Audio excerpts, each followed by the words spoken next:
امام بخاری کا نام سنا ہے نا؟ اللہ اکبر، رسول اللہ کی 6 لاکھ حدیثیں زبانی یاد تھی امام بخاری، اللہ اکبر۔ اور آج امام بخاری کی کتاب صحیح بخاری، اصح الکتب بعد کتاب اللہ، کتاب اللہ کے بعد سب سے صحیح کتاب بخاری شریف، آج دنیا اسے چومتی ہے، ختم بخاری ہوتا ہے، یہ امام بخاری کی جمع کرتا ہے۔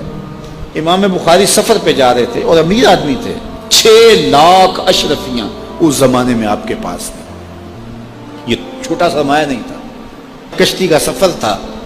کسی شخص نے دیکھا کہ ان کے پاس 6 لاکھ اشرفیاں ہیں، اس نے سوچا عالمانہ وضع قطع ہے، پگڑی ہے، جبہ ہے، تو یہ اتنی اشرفیاں تو کسی تاجر کے پاس ہونی چاہیے، تو یہ ایک عالم کے پاس اتنی اشرفیاں ہیں۔ تو اس نے کہا کہ چلو ایک طریقہ ہاتھ آ گیا، میں ذرا کوئی ہیلا کرتا ہوں اور یہ پیسے میں خود حاصل کر لوں۔ تو اس نے شور مچا دیا کہ میری 6 لاکھ اشرفیاں چوری ہو گئی،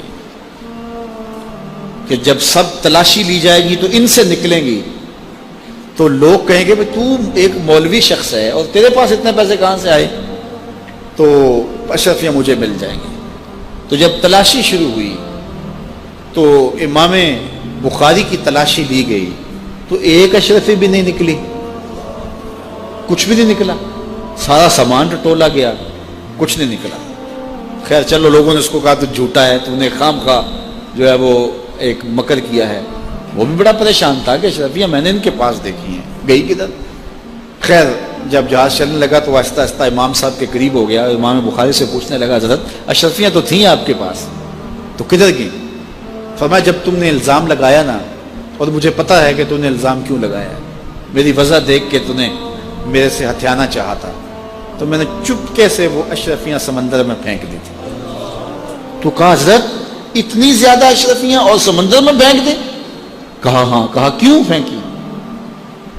تو حضرت امام بخاری فرمانے لگے کہ اگرچہ وہ اشرفیاں میری تھیں، میری ملک تھی، اور تو نے اگرچہ یہ شور کیا تھا لیکن ایسے مجھ سے لے بھی نہیں سکتا تھا، لیکن ہو سکتا تھا کہ کوئی ایسا فیصلہ ہو جاتا اور اشرفیاں مجھے تجھے دینا پڑتی، یا کوئی آدھی آدھی کر لیتے یا کچھ ہوتا، تو اب میری وضع عالمانہ ہے اور میرے اوپر لگ جاتا الزام چوری کا، اگرچہ میں چور نہیں ہوں لیکن لگتا تو الزام، قیامت تک لوگ میری حدیثیں قبول نہ کرتے کہ اس پہ تو چوری کا الزام ہے۔ تو کہا میں نے اپنے کام کو محفوظ کرنے کے لیے اشرفیاں قربان کر دی، اتنی اشرفیاں صرف اپنے کردار کو بچانے کے لیے، اور ہم ٹگے کے لیے، چائے کی پیالی کے لیے دین بیچ دیتے ہیں۔